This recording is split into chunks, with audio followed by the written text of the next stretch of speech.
Oui, alors Loches est célèbre pour ses cages. Ont-elles existé?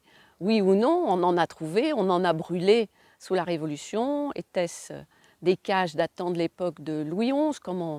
Combien mesuraient-elles? Enfin, je faisais hier une conférence à Cléry et j'avais dans le public une dame qui me disait «Mais moi, quand j'ai appris dans mon livre d'histoire primaire, c'est qu'il il les mettait dans des cages et puis il ricanait autour, il allait les voir la nuit, il ricanait autour». Bon, alors parfois on se dit «Mais c'est pas parce que c'est horrible que c'est faux».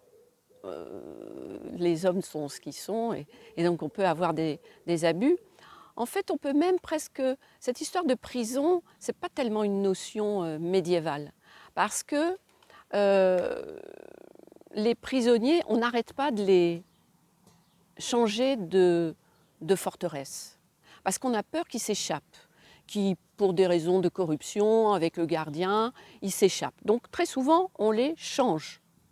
Bon, mais quelquefois, ils peuvent rester. Mais la tendance, c'est plutôt à faire bouger les prisonniers. Mais quand je parle de prisonniers, là on parle plutôt de prisonniers de haut rang. Les prisonniers de bas rang n'ont pas beaucoup d'intérêt. Enfin, c'est ceux qu'il faut vraiment surveiller sont ceux qui sont dangereux. Ça ne veut pas dire que des simples gens ne puissent pas être dangereux. Mais les plus inquiétants, ce sont les grands.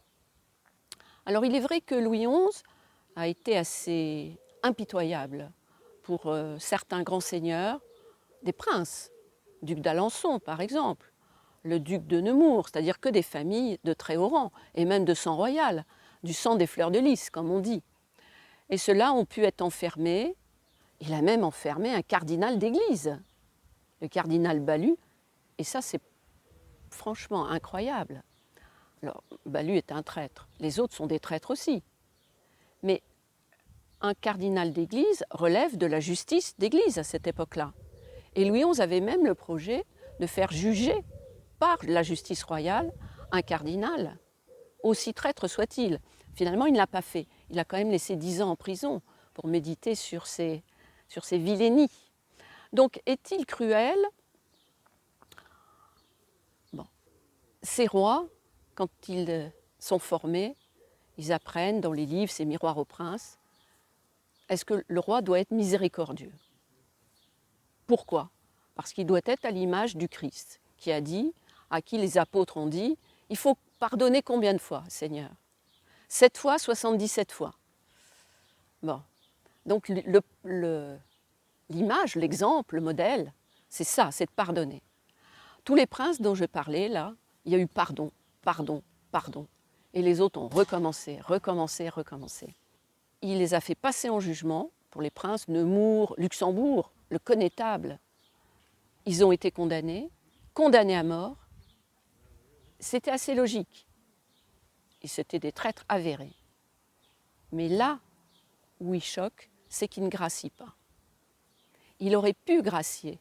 Il a le pouvoir de gracier. La grâce royale, c'est aussi cette ultime miséricorde. On peut le mettre en exil, je ne sais où. Il ne l'a pas fait.